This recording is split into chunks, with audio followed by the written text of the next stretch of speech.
ये बाबा साहब ने उस समय केंद्र में कांग्रेस पार्टी की सरकार को ये कहा, लेकिन कांग्रेस पार्टी ने इस ओर ध्यान नहीं दिया। बाबा साहब ने कहा कि आप कमीशन बैठाएं और रिपोर्ट लीजिए, इनको भी आप अधिकार दीजिए आगे बढ़ने का, अति पिछड़े वर्ग के लोगों को। लेकिन कांग्रेस पार्टी ने इस ओर ध्यान नहीं दिया। दलितों और आदिवासियों को जो कानूनी अधिकार दिए थे उसका भी अनुपालन ठीक ढंग से नहीं किया। रिजर्वेशन का पूरा फायदा इन लोगों को नहीं दिया। तब फिर बाबा साहब डॉक्टर अंबेडकर ने दुखी होकर इन वर्गों के हितों में, खासकर दलितों, आदिवासियों व अन्य पिछड़े वर्गों के लोगों के हितों में, फिर परम पूज्य बाबा साहब डॉक्टर अंबेडकर ने अपने कानूनी मंत्री पद से इस्तीफा देकर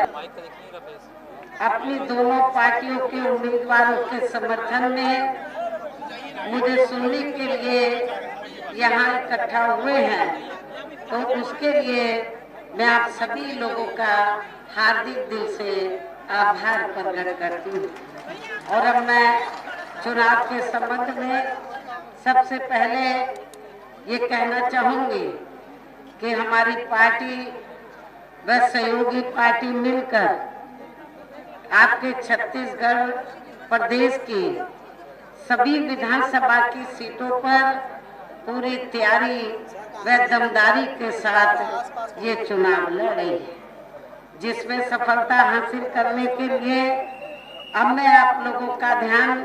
कुछ जरूरी बातों की तरफ दिलाना चाहती हूँ।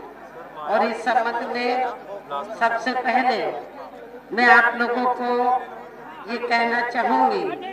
कि अपने देश को आजाद हुए व भारतीय संविधान को भी लागू हुए अब वर्षों बीत चुके हैं, और इस लंबी अवधि में केंद्र व आपके प्रदेश में भी या विभिन्न विरोधी पार्टियों की सरकारें रही हैं। लेकिन दुख की बात यह है कि इस दौरान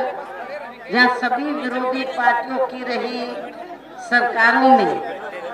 व आपके प्रदेश सहित पूरे देश में भी सर्व समाज में से विशेषकर दलितों, आदिवासियों, पिछड़े वर्गों, मुस्लिम व अन्य धार्मिक अल्पसंख्यकों के साथ साथ गरीबों, मजदूरों, किसानों, छोटे व्यापारियों एवं अन्य मेहनतकश लोगों का भी पूरे ठीक ढंग से विकास व उत्थान आदि नहीं हो सका है, जिनकी सरकारों की नीतियों व कार्यशैली को अब इन्हें और ज्यादा आजमाने की जरूरत नहीं है। और इस मामले में मैं खास कर यहाँ दलितों, आदिवासियों, क्योंकि आदिवासी पॉपुलेशन आपके छत्तीसगढ़ स्टेट में काफी है, दलितों के साथ साथ आदिवासी, दलितों से ज्यादा आदिवासी समाज आपके स्टेट में रहता है। तो मैं आदिवासी समाज के लोगों को जो लंबे अरसे से, तो दलित भी पहले हालांकि कांग्रेस से जुड़े रहते थे, आदिवासी भी जुड़े रहते थे, और वैसे आप लोगों को ये मालूम है कि जब अंग्रेज भारत को छोड़कर गए, देश आजाद हुआ, तो आजादी के बाद लंबे अरसे तक केंद्र और ज्यादातर राज्यों में कांग्रेस पार्टी पावर में रही और कांग्रेस पार्टी को सत्ता में लंबे अरसे तक आसीन रखने वाले लोग कौन हैं? ज्यादातर वीकर सेक्शन के लोग हैं। आप लोगों ने केंद्र और ज्यादातर राज्यों में तो कांग्रेस को सत्ता में रखा। जब अंग्रेजों के जाने के बाद कांग्रेस पावर में आई और परम पूज्य बाबा साहब डॉक्टर भीमराव अंबेडकर देश के पहले कानून मंत्री बने, तो उस समय बाबा साहब डॉक्टर अंबेडकर ने केंद्र की सरकार को, उस समय के कांग्रेसी केंद्र की सरकार को और खास तौर से पंडित जवाहरलाल नेहरू एंड कंपनी के लोगों को ये कहा था कि मैंने भारतीय संविधान में दलितों, आदिवासियों को जो कानूनी अधिकार दिए हैं उनका सही से पालन नहीं हो रहा है। उनका सही से अनुपालन नहीं हो रहा है, उसका अनुपालन होना चाहिए। और इसके साथ ही बाबा साहब ने ये कहा था कि दलितों और आदिवासियों के अलावा और भी ऐसी जातियां हैं, अति पिछड़े वर्ग के लोग हैं, जिनकी हालत सामाजिक, आर्थिक और शैक्षणिक क्षेत्र में बहुत पिछड़ी हुई है। तो उन्हें भी आगे बढ़ने के लिए मौका मिलना चाहिए, आरक्षण जैसी सुविधा मिलनी चाहिए। ये बाबा साहब ने उस समय केंद्र में कांग्रेस पार्टी की सरकार को ये कहा, लेकिन कांग्रेस पार्टी ने इस ओर ध्यान नहीं दिया।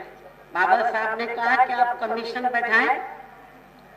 और रिपोर्ट लीजिए, इनको भी आप अधिकार दीजिए आगे बढ़ने का, अति पिछड़े वर्ग के लोगों को। लेकिन कांग्रेस पार्टी ने इस ओर ध्यान नहीं दिया। दलितों और आदिवासियों को जो कानूनी अधिकार दिए थे उसका भी अनुपालन ठीक ढंग से नहीं किया, रिजर्वेशन का पूरा फायदा इन लोगों को नहीं दिया। तब फिर बाबा साहब डॉक्टर अंबेडकर ने दुखी होकर इन वर्गों के हितों में, खासकर दलितों, आदिवासियों व अन्य पिछड़े वर्गों के लोगों के हितों में, फिर परम पूज्य बाबा साहब डॉक्टर अंबेडकर ने अपने कानूनी मंत्री पद से इस्तीफा देकर अपने देश के इन वर्गों के लोगों को ये कहा कि मैंने भारतीय संविधान में तो आपको कानूनी अधिकार दे दिए हैं, लेकिन कांग्रेस या इनके चाचा भतीजों की पार्टियों की सरकारों में आपको इनका पूरा लाभ नहीं मिल सकता। इसलिए आप लोगों को तो आपस में भाईचारा पैदा करके संगठित होकर अपनी एक पार्टी बनानी चाहिए और उस पार्टी के माध्यम से केंद्र और राज्यों की सत्ता में आकर आप लोगों को कानूनी अधिकार, अपने लोगों को उसका अनुपालन पूरा कराना चाहिए अधिकारों का। ये बाबा साहब डॉक्टर अंबेडकर ने इस्तीफा देने के बाद अपने लोगों को ये कहा। तो यदि कहने का तात्पर्य यह है कि यदि कांग्रेस पार्टी ने, जो बाबा साहब ने इन वर्गों के लोगों को कानूनी अधिकार दिए हैं, यदि उसका फायदा पूरा दिया होता, लाभ दिया होता, तो फिर बाबा साहब डॉक्टर अंबेडकर को तो कानूनी मंत्री पद से इस्तीफा नहीं देना पड़ता और ना ही फिर